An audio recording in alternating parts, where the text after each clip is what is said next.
नमस्कार। आज हम इसरो के एक हालिया मिशन पर थोड़ी गहराई से बात करने वाले हैं। जी।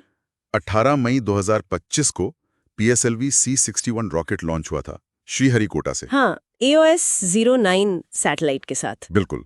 और इसका मकसद था सीमा सुरक्षा और आपदा प्रबंधन में मदद, मतलब खराब मौसम में भी पृथ्वी की तस्वीरें लेना। काफी जरूरी मिशन था। हाँ, पर यह मिशन अपने तीसरे चरण में नाकाम हो गया। जी। तो आज की चर्चा का लक्ष्य यही है कि जो जानकारी हमारे पास है उसके आधार पर समझें कि आखिर हुआ क्या होगा। और हाँ, ये टॉपिक UPSC की तैयारी करने वालों के लिए भी अहम हो सकता है, साइंस टेक, सुरक्षा, इन सब के लिहाज से। हाँ, बिल्कुल।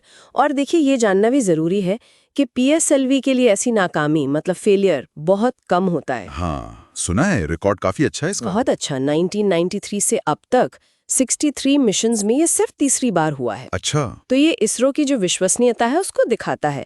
पर हाँ, स्पेस मिशंस होते ही इतने जटिल हैं सही बात है। कि 100% सफलता की गारंटी तो नहीं होती, और ऐसी असफलताओं का विश्लेषण वो आगे के लिए बहुत जरूरी सबक देता है। ये समझना कि तकनीकी चुनौतियां कैसे आती हैं और उनसे कैसे निपटा जाता है, ये परीक्षा के लिए भी महत्वपूर्ण है। तो हुआ क्या असल में? मतलब जो जानकारी आई है उसके हिसाब से PSLV में 4 स्टेज होते हैं ना। जी हाँ, 4। तो गड़बड़ हुई तीसरे स्टेज में। इसमें सॉलिड फ्यूल यूज होता है, सही? हाँ, सॉलिड प्रोपेलेंट मोटर होती है तीसरी स्टेज में। हाँ, इसरो ने बताया कि इसी स्टेज के इंजन में प्रेशर, दबाव, वो अचानक कम हो गया। प्रेशर कम हो गया मतलब? इसे आसान भाषा में कैसे समझे?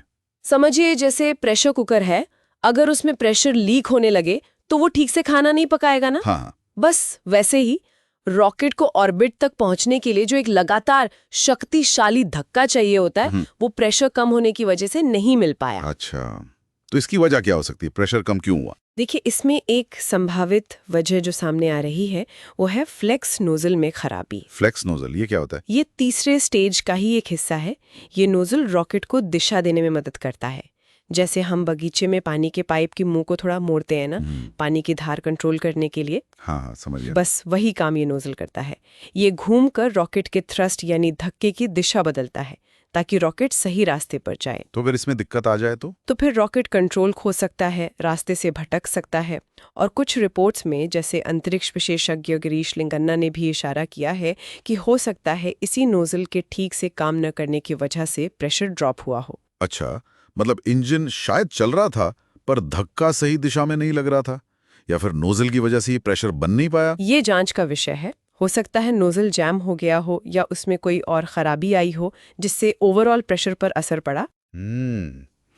क्या ऐसा भी हो सकता है कि फ्यूल में ही कोई दिक्कत रही हो? आपने कहा सॉलिड फ्यूल होता है तीसरे स्टेज में, HTPB, है ना? हाँ, HTPB बेस्ड हाइड्रोक्सिल टर्मिनेटेड पॉलीब्यूटाडीन। ये भी एक संभावना है। बिल्कुल। ये होता क्या है HTPB? ये एक तरह का रबर जैसा केमिकल है। अच्छा। इसे दूसरे केमिकल्स, ऑक्सीडाइजर वगैरह के साथ मिलाकर एक ठोस ईंधन का ब्लॉक बनाया जाता है। अच्छा। इसे रॉकेट के स्टेज में बहुत ध्यान से एक खास डिजाइन में पैक किया जाता है।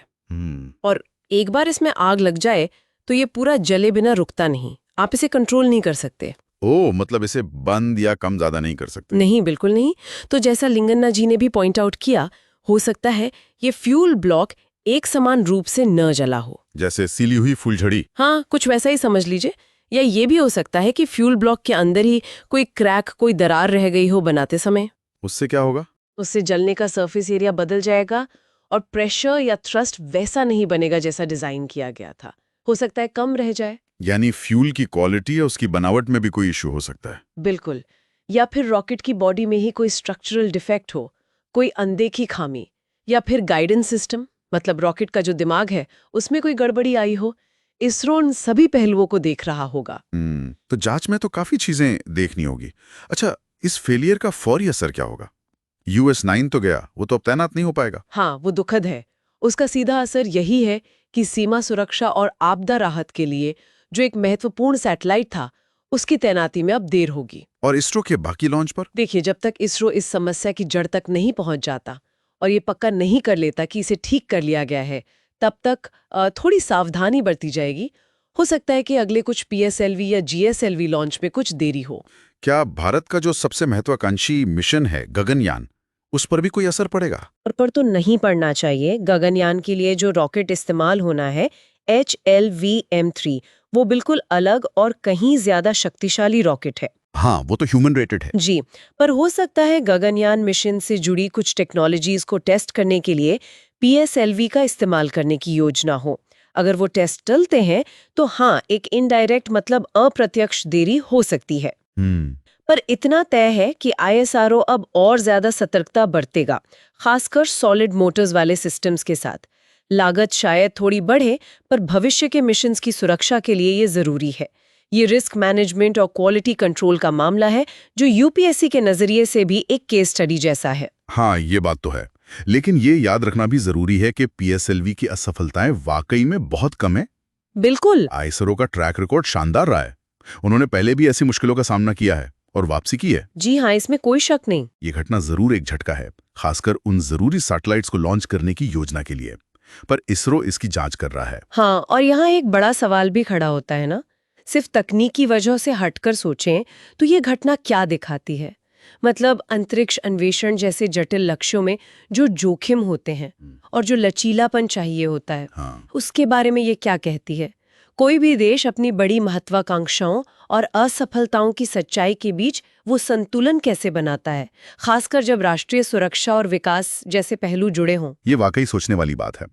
अच्छा, श्रोताओं को बता दें कि आज की ये पूरी चर्चा द वीक में प्रकाशित जानकारी पर आधारित थी। जी। अगर आपको ये विश्लेषण, ये बातचीत उपयोगी लगी तो इसे लाइक जरूर करें और हमारे चैनल को सब्सक्राइब भी करें। और अगर आपके कोई सवाल है या आप कुछ कहना चाहते हैं तो नीचे कमेंट्स में हमें जरूर बताएं। बिल्कुल। आज के लिए इतना ही। धन्यवाद। धन्यवाद।